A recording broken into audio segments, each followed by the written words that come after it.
Varicose veins కి సరైన చికిత్స కోసం సంప్రదించండి ఎవిస్ హాస్పిటల్. నమస్తే రమ్ గారు. నమస్తే జయ.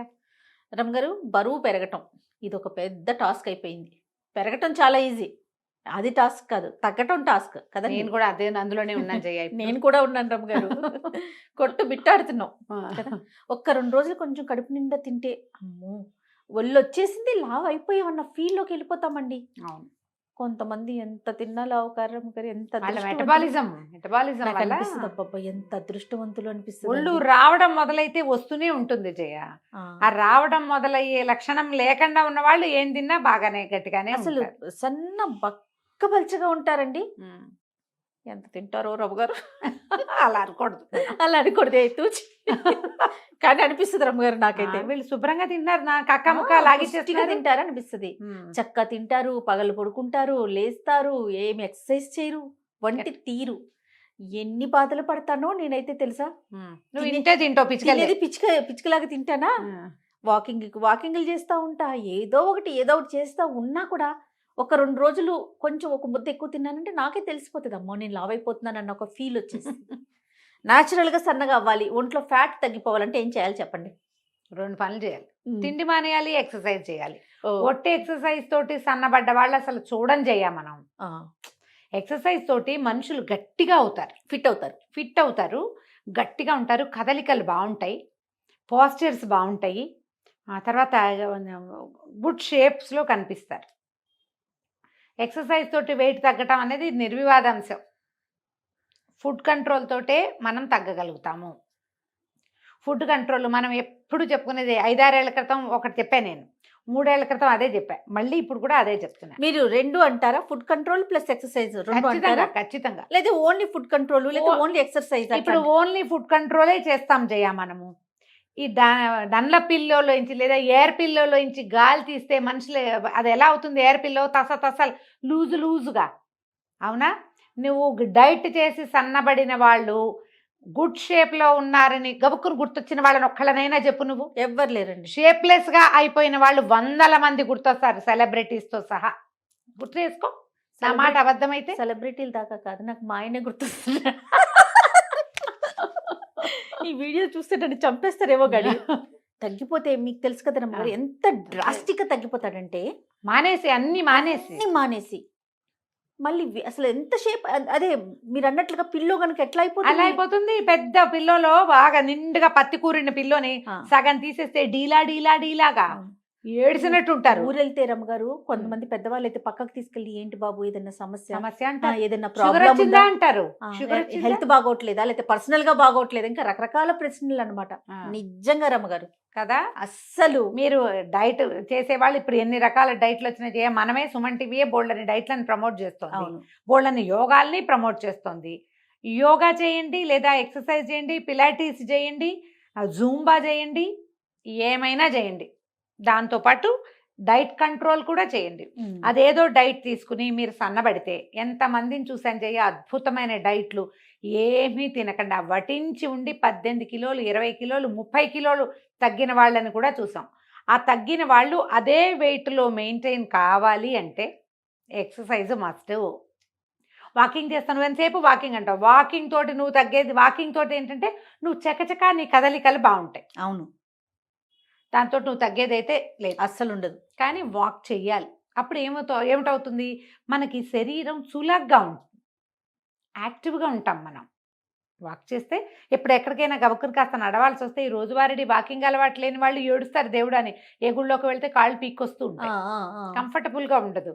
మన జీవన క్రియలు కుంటుపడకుండా ఉండాలంటే వాకింగ్ మస్ట్. కానీ వాకింగ్ ఫర్ వెయిట్ లాస్ కానీ, వాకింగ్ ఫర్ గుడ్ షేప్ కానీ, వాకింగ్ ఫర్ ఇంకోటి ఏదో కానీ ఎవరైనా చెప్తారా మనకి? లేదండి, చెప్పరు. 8 కిలోమీటర్లు నడిచే వాళ్ళని కూడా చూస్తాం మనం రోజుకి.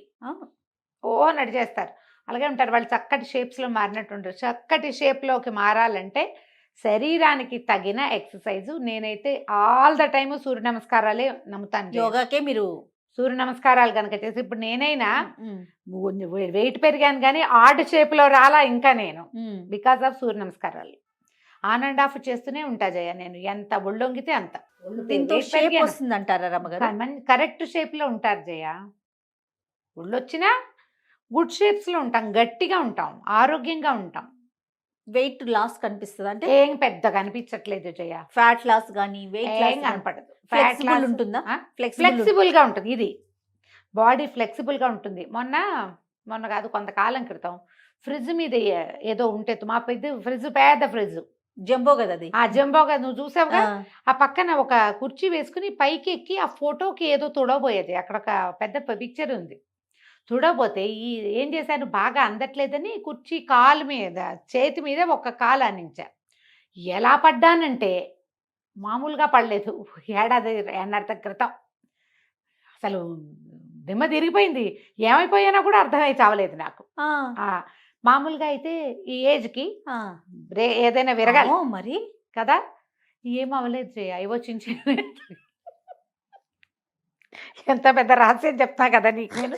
భగవంతుడా, ఇది ఎలా అయిందంటే, చెయ్యి ఆడ్గా నేలకు మనం పడేటప్పుడు ఎక్కడో చోట చేతులు పెట్టేస్తాం కదా, వేలు కొంచెం ఆడ్గా ఎట్లాగో పక్కకి తిరిగింది. ఒక 2-3 రోజులు వాపు ఉంది. ఎక్స్రే తీయించాం, ఏమైనా విరిగిందా అని. ఏం లేదు, ఒక ఆడ్గా అయింది. అలా అప్పుడే అటు ఇటుగా మా అక్కయ్య కూడా ఇలాగే పడింది. తనకి ఇక్కడ విరిగిపోయింది. తనకి ఆ సర్జరీ అవసరపడింది. మేమిద్దరము ఒకేలా పడ్డాం. ఒక 4-5 కేజీలు తేడా ఉంది మా ఇద్దరికి, అంతే. ఒక 4 కిలోలు తేడా ఉందేమో. తనకు కొంచెం షార్ట్ నాకంటే. నేను పడ్డాన్ని తెలిసి మా అక్కయ్య పిల్లలందరూ కొట్టిపోయింది. కనీసం ఏదో ఒక ఎక్సర్సైజ్, యోగా ఉంటుంది కాబట్టి ఈ బాడీ అంత సులువుగా విరగలేదని జడ్జిమెంట్ ఇచ్చారమ్మా. మాకు ఒక ఆయుర్వేదిక్ ఫ్రెండ్ ఉన్నారు, తను కూడా అదే చెప్పాడు. అవునా? నీ ఎక్సర్సైజ్ ఉండటం వల్ల నీకు ఫ్లెక్సిబుల్గా ఉంది బాడీ, ఓకే, ఇది తక్కువ ఉంటుంది అని. అవునో కాదో డాక్టర్లు ఎవరైనా చెప్పాలమ్మా. నేను పడిన పొజిషన్కి చాలా అవ్వాలి నాకు. కుర్చీ ఎలా అయిపోయిందంటే అది నానా రకాలుగాను అయింది, పనికి రాకుండా. అసలు చెప్పా కదా, తలకాయ ఎక్కడ పడ్డాను, ఏమైపోయానో కూడా చాలాసేపటి దాకా అర్థం కాలేదు. అమ్మో, అలా జాగ్రత్తగా ఉండాలి రమ్మ గారు కదా. ప్లాస్టిక్ వాటి మీద గబుక్కుని ఎక్కకూడదు. ఇది ఒక పాఠం. అయితే మనకి ఈ యోగా కానీ ఎక్సర్సైజ్ కానీ ఉన్న వాళ్ళకి బాడీ ఫ్లెక్సిబుల్గా ఉంటుంది. అవును, గట్టిగా ఉంటుంది, గుడ్ షేప్లో ఉంటుంది. నువ్వు 4 అడుగులు ఎక్కగలుగుతావు, 10 అడుగులు నడవగలుగుతావు, ఏదైనా వంగి తీయగలుగుతావు, ఇతరుల సహాయం లేకుండా బరువెత్తేయగలుగుతావు. ఇవి అవసరం కదా. మరి ఇప్పుడు నువ్వు ఒట్టిగా డైట్ కంట్రోలే చేస్తావు, డైటే చేస్తావు, సన్నగానే అవుతావు, వెయిట్ తగ్గించేస్తావు. నీ బాడీకి డైట్ వల్ల ఫ్లెక్సిబిలిటీ వస్తుందని కానీ, గుడ్ షేప్ వస్తుందని కానీ, స్టామినా పెరుగుతుందని కానీ ఎవరైనా చెప్పారా? స్టామినా వచ్చేది ఎక్సర్సైజ్ వల్ల. బోన్ స్ట్రెంగ్త్ స్ట్రాంగ్ అయ్యేది ఓన్లీ కండరాలు గట్టిగా ఉంటాయి, శక్తి పెరుగుతుంది, మనకి శక్తి నిలవలు పెరుగుతాయి, పనిచేసే క్షమత పెరుగుతుంది. మీరు ఒట్టిగా తగ్గటం అంటే, ఇప్పుడమ్మా ఏవో ప్రాబ్లమ్స్ తోటి లావ్ అవుతారమ్మా. థైరాయిడ్ వల్ల వెయిట్ పెరిగిపోతారు చాలామంది, డిప్రెషన్ వల్ల వెయిట్ పెరుగుతారు, అనేక రకాల మానసిక సమస్యలు, హార్మోనల్ ఇంబ్యాలెన్స్ వల్ల లావ్ ఎక్కుతారు. వీటికి మనం చెప్పలేం. అలా కాకుండా ఫుడ్స్ వల్ల లావ్, ఇప్పుడు హార్మోనల్ ఇంబ్యాలెన్స్ వల్ల లావ్ అయ్యే వాళ్ళు కూడా మీరు యోగా చేయండి, మీరు చక్కగా గట్టిగా ఉంటారు. థైరాయిడ్ వల్ల లావెక్కిన వాళ్ళు యోగా చేయండి, గట్టిగా ఉంటారు. కాదని చెప్పమని ఎవరినైనా, ఎవరు చెప్పరు. కానీ మీరు డైట్ చేయండి, మీరు గట్టిగా అవుతారు అని మాత్రం ఎవరు చెప్పరు. డైట్ కంట్రోల్ వల్ల మీరు వెయిట్ తగ్గిపోతారు. డ్యామ్ షూర్, అది డ్యామ్ షూర్, అందులో ఏ అనుమానము లేదు. దాంతోపాటు మీకు ఇంకేం కావాలో ఆలోచించండి. ఒట్టి వెయిట్ తగ్గటమేనా? ముందు స్టామినా, స్ట్రాంగ్నెస్, స్ట్రెంగ్త్ కావాలి, స్ట్రెంగ్త్ కావద్దు, గుడ్ షేప్ ఎవరికైనా కావాల్సిందే కదా, ఫ్లెక్సిబిలిటీ ఎవరికైనా కావాలి. వాటి కోసం కూడా ట్రై చేసేటట్టయితే ఫుడ్ కొంత కంట్రోల్ చేయండి. మనమే చేసుకునేది. ఎక్కడికైనా వెళ్ళి డబ్బులు కట్టేమనుకో, వాళ్ళు ఎలాగో మన చెక్కేస్తారు. డబ్బులు చెక్కబడతాయి కాబట్టి మనం కూడా చెక్కబడతాం కొంత. మీరే స్వయంగా చేసుకునేటట్లయితే ఫుడ్ కంట్రోల్ ఎలా చేస్తారంటే, పోర్షన్ కంట్రోల్ చేసుకోండి. ఇది ఈజీ మెథడ్. అన్నీ మానేసి బతకలేం మనం. బెంగ వస్తుందమ్మా, ఫుడ్ మీద బెంగ. శరీరం కూడా వీడు ఫుడ్ ఇవ్వరేమో వీళ్ళు అని దాచిపెట్టుకోవటం మొదలు పెడుతుంది. బాడీకి తెలిసిపోతుంది కదా. అదేం చేస్తుంది, మనం కొంచెమే తిన్నా అందులోంచి ఫ్యాట్ అంతా దాచిపెట్టేస్తూ ఉంటుంది, అందులోంచి నిలవలు పెంచేసుకుంటుంది. అలా కాదు, తింటూనే ఉండండి. 6 డజన్ ఇడ్లీలు తినే చోట 4 తినండి, మళ్ళీ తింటాను. కాసేపు ఆగి ఒక జామకాయ ముక్కో ఒక యాపిల్ ముక్కో తింటే ఫుడ్ అందుతోంది కాబట్టి మీకు పోర్షన్ కంట్రోల్ అవుతూ ఉంటుంది కదా. ఇలా ప్లాన్ చేసుకోండి, మీరు వెయిట్ తగ్గుతారు. ప్రతి పూట కూడా కాస్త తగ్గించమంటారు. ప్రతి ఒక పూట గుప్పెడు. కూడా కాస్త తగ్గించండి, ఓ గుప్పెడు తగ్గించండి. దాని బదులు కాసిన ఎన్ని స్ప్రౌట్స్ అప్పుడే తినద్దు, పోర్షన్ కంట్రోలే. అప్పుడే తినకుండా ఒక అరగంట గంట పోయాక ఓ చిన్నది ఏదైనా తినండి. ఓ పండు, ఓ ఫలము, కాసిన స్ప్రౌట్స్, కాసిన డ్రై ఫ్రూట్స్, అవును. ఆ తర్వాత నట్స్ ఏవైనా తినచ్చు కదా. మనం అవును. పచ్చికూరలు తినచ్చు, సాలెడ్స్ లాంటివి తినచ్చు. అవి అట్లా ప్లాన్ చేసుకోండి, మీరు వెయిట్ తగ్గడానికి అవకాశం కనపడుతుంది. దీంతో పాటు చిన్న వాకింగ్, ఒక half an hour walk must. Walking భోజనము ఒకటే, ఎక్సర్సైజ్ వేరే. వాకింగ్ని ఎక్సర్సైజ్గా మాత్రం భావిస్తే మీరు వెయిట్ తగ్గరు ఎవరైనా సరే. అవును. నేను కూడా అంతే, కాసేపు చేస్తావు, పావు గంట 10 నిమిషాలు నడిచి అబ్బా చాలా నడిచాను అనుకుంటాను నేను. కానీ చిన్న చిన్న స్ట్రెచ్చింగ్స్ ఈజీగా మీరు కాళ్ళు చేతులు విసరటము, గాల్లోకి కాళ్ళు విసరటము, కొంచెం కాళ్ళు పైకి కిందకి చేయటము, చిన్న జాగింగ్ చేయటము, స్ట్రెచ్చింగ్ ఎక్సర్సైజులు సింపుల్వి దొరుకుతాయి. ఇంటర్నెట్లో చూడండి, చక్కగా మీరు చేయగలిగిన స్ట్రెచ్చింగ్లు చేయండి. వారంలో కనీసం 5 రోజులైనా ఏదో ఒక స్ట్రెచ్ చేయండి. వారంలో 2-3 సార్లైనా మెట్లెక్కి దిగండి. ఓ చిన్న డ్యాన్స్ సరదా ఉంటే ఏదైనా చిన్న పాట పెట్టుకుని దానికి డ్యాన్స్ చేసుకోండి. ఇప్పుడు 1 మినిట్ వాకు, 5 మినిట్స్ వాకు, 7 మినిట్స్ ఎక్సర్సైజులు ఎన్నొచ్చాయమ్మా. మనం ఏంటంటే కన్సిస్టెన్సీ ఉండదు జయ. మన ప్రాబ్లం ఏంటంటే బేసిక్గా కంటిన్యూ చేయం ఏది. మనము ఒక 2 రోజులు చేస్తాం, కొత్త మురిపం, మళ్ళీ మామూలే చేసేస్తాం. అలా మురిపించకూడదు. రోజువారీ దాన్ని అలవాటు చేయండి. మీకు శక్తి ఉండి, డబ్బులుండి, అవకాశాలుండి, ఆసక్తి ఉంటే ఏదైనా డైట్ తీసుకోండి. నేను కాదనేమంటల్లా, దాన్ని అది వేస్ట్ అని నేను చెప్పను పొరపాటును కూడా, మంచిదే. యోగా క్లాస్ కూడా తీసుకోండి.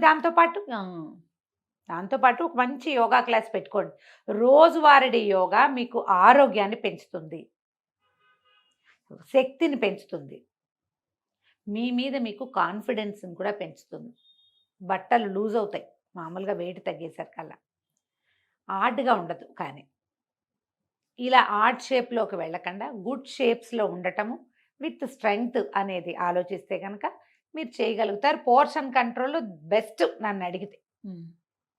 ఈ రాత్రిపూట 7 తర్వాత ఫుడ్ తీసుకోకండి. టైమింగ్ ఒకటి చాలా మెయింటైన్ చేసుకోవాలి. ఫుడ్ తీసుకోవద్దు రాత్రిళ్ళు ఫ్రూట్స్ తినటం లాంటివి కూడా చేయబోకండి. అవన్నీ కూడా ఏంటంటే ట్రైగ్లిజరైడ్స్ పెరుగుతాయి, పళ్ళు అవి తినకూడదు అలాంటివి చెప్తున్నారు. మరి అవును, రాత్రులు తింటే పొద్దుటికి జలుబు చేస్తుంది ముందు కదా. దాని బదులు ఇంకోటి ఏదైనా ప్లాన్ చేసుకోండి. ఈవినింగ్ 7 కల్లా తినేసేయాలి. మీరు పడుకునే టైంకి ఫుడ్ అరిగిపోవాలి. ఈ ఫ్యాట్స్ కొంచెం నూనెలో వేయించినవి, వేపుళ్ళు అవి తగ్గించుకోండి. అన్నీ తినండి అంటే అన్నీ తినమన్నాం కదా అని పకోడీలు తిందామని అనుకోకండి. వేయించిన ఫుడ్స్ అవాయిడ్ చేయండి, బయట ఫుడ్ అవాయిడ్ చేయండి.